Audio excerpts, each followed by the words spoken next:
And with that, you're going to get to hear from Rick Dickinson right now. And Rick has been with the Greater Dubuque Development Corporation for about 16 years.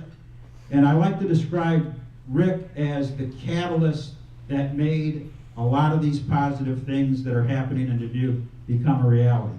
So, Rick.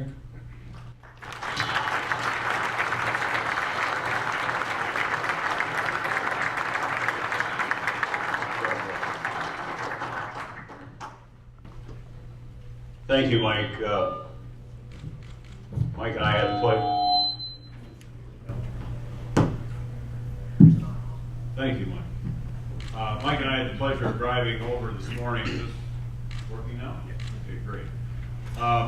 Beautiful ride. I'm a turkey hunter, so we saw a lot of options to stop on the way over. We're going to have to stop at the farm on the way back. In your little brochure about the luncheon today, it mentions that Mike was selected as the top city manager of the state of Iowa. What it doesn't state, and what Mike would never tell you, is in 2003, Mike was selected as the finest city manager in the world by the International Association of County and City Officials. That's the caliber of leadership that we have in this community, and I had to say that because I want to ride back to Dubuque today. People do ask, how does a community that had the highest unemployment in the United States become what Mike just described to you? And I do believe that there is a recipe, and for me it is this. Back in the 1980s, in the dark times, when the slogan was, last one out of Dubuque, turn out the lights. Politics on a local level, county level, was like a precursor to the Jerry Springer Show. It was a political food fight, and people were busy trying to take credit for what little credit there was and to delegate blame at every turn. But in the early 90s, something happened that I think changed Dubuque hopefully forever, and they are three things. One, the citizens of Dubuque decided to elect talent to public office.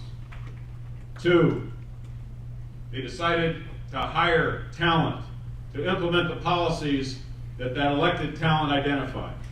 And three, and most importantly, the citizens decided to support the talent that they had elected and they had hired. And the community has never looked back. I appreciate your staff here at KABA, Todd, Brian, Terry, and Becky who really put this together. Let's give them a hand, please.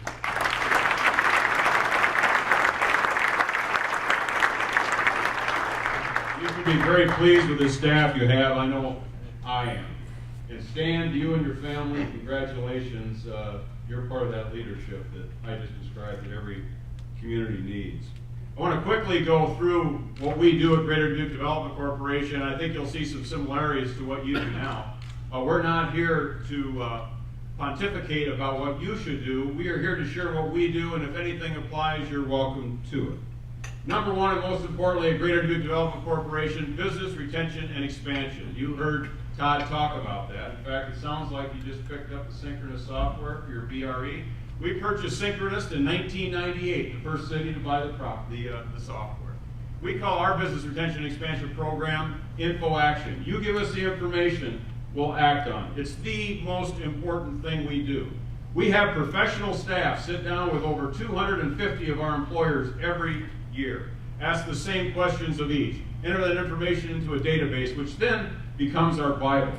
We can track on a weekly, monthly, quarterly, annual basis what's going on in our community. What are the major issues facing our employers? What must we do to make them more effective? Congratulations on picking up Synchronous. I guarantee you it will work. And the more robust it is, the more calls you make, the more follow-up you have, the greater your regional economy. Workforce solutions. Because we have our Info Action program, we understand that the greatest issue, despite the recession, facing our employers today is a quality workforce. And so we began in the late 90s, ramping up for what we knew was going to be a tsunami in the Midwest, and that is available talent. Here's a couple of things we do. We have a cooperative venture with our local newspaper, which is the Telegraph Herald, a Woodward Communications product. They have a website called accessdubukejobs.com, which Greater Dubuque Development launched in December, actually, of 1997. Without that tool, we would have not been successful in recruiting IBM. Why? Because we could document for IBM that we could, in fact, hire 1,300 talented individuals in a community of 60,000, an MSA of 94,000. And how do we do that? We went to our database, and we're able to do a keyword search and supply to them the names, addresses, and phone numbers and resumes of over 600 qualified applicants that didn't even know IBM might come to town. And within 2 weeks of the announcement in January of 2009, over 10,000 applications for those positions in Dubuque, Iowa. Over 100,000 people every month go to accessdubukejobs.com to find opportunities in Dubuque. So we're connecting the employer and their opportunities to the applicant that's looking for that opportunity in what may have been their hometown, maybe where they went to school, maybe where their folks are still at, maybe they're just looking for a town that Mike just described to you. Dubuque Works. We brought everybody together in our community that has anything to do with workforce development and share revenue for implementation of projects, share best practices, self-critique, fill a gap that exists. If something's duplication, stop the duplication. If we're not doing something, let's find a way to do it. One of those programs is a program called Project Hope. Todd mentioned to you that one of the issues is you don't have the qualified workforce you need right now for CNC operation welders. Guess what?